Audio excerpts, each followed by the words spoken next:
Salut guys, c'est vendredi matin.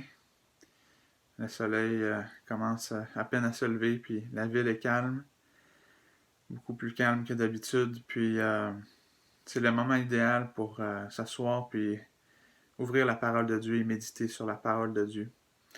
Je pense que c'est Dietrich Bonhoeffer qui disait que les matins appartiennent à Dieu.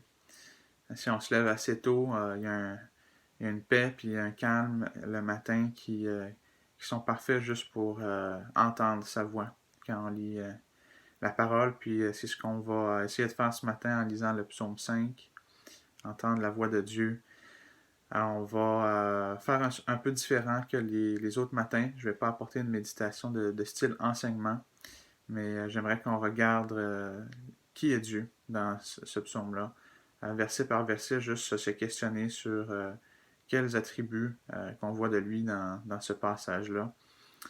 Puis après ça, durant la journée, on va pouvoir méditer, juste ruminer sur ces choses-là, sur qui il est, puis pourquoi il est si incroyable. Puis pour ceux qui sont là à la rencontre de prière ce soir à 7 heures, ben, c'est quelque chose que vous pourrez faire aussi, juste de réfléchir et de repasser dans votre cœur à tous les attributs de Dieu qu'on va parler ce matin, puis vous pourrez le louer par rapport à ça.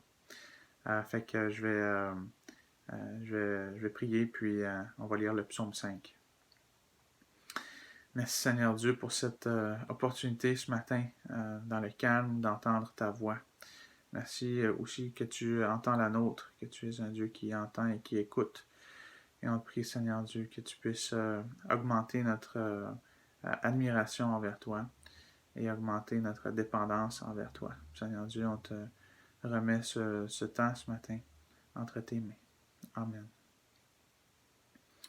Donc, je vais lire le psaume 5 dans la version second 21, si vous voulez suivre avec moi. Au chef de chœur avec les flûtes, psaume de David. Prête l'oreille à mes paroles éternelles. Écoute mes gémissements. Sois attentif à mes cris, mon roi et mon Dieu. C'est à toi que j'adresse ma prière. Éternel, le matin, tu entends ma voix. Le matin, je me tourne vers toi et j'attends. Car tu n'es pas un Dieu qui prenne plaisir à la méchanceté. Le mal n'a pas sa place auprès de toi. Les vantards ne peuvent résister devant ton regard. Tu détestes tous ceux qui commettent l'injustice. Tu fais disparaître les menteurs. L'Éternel a horreur des assassins et des trompeurs. Mais moi, par ta grande bonté, je vais à ta maison. Je me prosterne dans ton saint-temple avec la crainte qui t'est due. Éternel, conduis-moi dans ta justice à cause de mes adversaires. Aplanis ta voix devant moi. Car il n'y a pas de sincérité dans leur bouche, ils ne pensent qu'à détruire. Leur gosier est une tombe ouverte, leur langue prononce des paroles flatteuses. Traite-les comme des coupables, ô Dieu, que leurs projets provoquent leur chute. Chasse-les à cause de leurs nombreux péchés, de leur révolte contre toi. Alors tous ceux qui se confient en toi se réjouiront, ils seront pour toujours dans l'allégresse, et tu les protégeras. Tu seras un sujet de joie pour ceux qui aiment ton nom, car tu bénis le juste éternel. Tu l'entoures de ta grâce comme un bouclier. Donc, dans ce passage-là, dans le verset 2, on voit que Dieu est éternel. Il est là depuis le début, il va toujours être là. Il est à l'extérieur du temps même, puis le temps, ça ne l'affecte pas. Il n'est pas un esclave du temps, il est éternel. Dans le verset 2, on voit que Dieu... le verset 1, c'était lui avec le cœur et les flûtes. Le verset 2, c'était lui sur l'éternel. Le verset 3, on voit que Dieu, il est souverain. Puis, il est roi. David l'appelle son roi. Dieu est au contrôle. Dans le verset 4, on voit que Dieu est un Dieu qui entend et qui écoute. Il n'est pas sourd à notre cri de détresse ou à nos requêtes, à nos besoins. C'est un Dieu qui entend.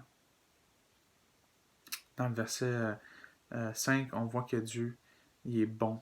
Il ne prend pas plaisir à la méchanceté. C'est un Dieu qui est rempli de bien. Dans le verset 6, on voit que notre Dieu est un Dieu juste. Les méchants, ils vont être jugés par lui. Dieu déteste ceux qui commettent l'injustice. Dieu est la source de justice. Dans le verset 7, on voit que Dieu est la vérité. Donc, il fait disparaître les menteurs. On voit qu'il est la vie aussi. Il a horreur des assassins. Puis on voit que c'est un Dieu qui est droit. Il n'aime pas les trompeurs. Dans le verset 8, on voit que Dieu est saint. David est dit qu'il se prosterne dans son saint temple avec la crainte qui t'est due. Notre Dieu mérite d'être adoré. Il est saint, il est 3 fois saint. Dans le verset 9, on voit que Dieu est notre guide. C'est lui qui nous conduit, c'est lui qui aplanit sa voie devant nous. On peut se fier à lui, il va nous mener à bon port. Dans les versets 10 et 11, on voit que Dieu, il est Dieu. Il traite ses créatures comme il le veut, et surtout il traite ses créatures selon leur attitude envers lui, selon leur péché envers lui. Dans le verset 12, on voit que Dieu est la source de la joie. Quand on se confie en lui, on est toujours dans l'allégresse. Et on voit que c'est un Dieu protecteur aussi. Il va nous protéger. Quand on l'aime, c'est ça qu'il fait. Et enfin, dans le verset 13, on voit que Dieu, c'est un Dieu de grâce. Quel beau verset hein, pour terminer. Car tu bénis le juste éternel. Tu l'entoures de ta grâce comme un bouclier. J'aime vraiment cette image-là. On pense souvent que le Dieu de l'Ancien Testament, c'est un Dieu de colère et de justice, puis le Dieu du Nouveau Testament, c'est un Dieu de grâce, mais je peux vous dire, c'est le même Dieu, puis c'est un Dieu de grâce de A à Z. Donc, merci Seigneur pour qui tu es. Merci pour toutes ces qualités. Il y en a tellement encore, on pourrait pas toutes les nommer. Mais réfléchissons sur celle-ci ce matin. Si vous voulez, après que la vidéo finisse, relire le psaume, réfléchir à qui est Dieu, vous repassez ça dans le cœur, puis vraiment prendre le temps de vous arrêter pour que ça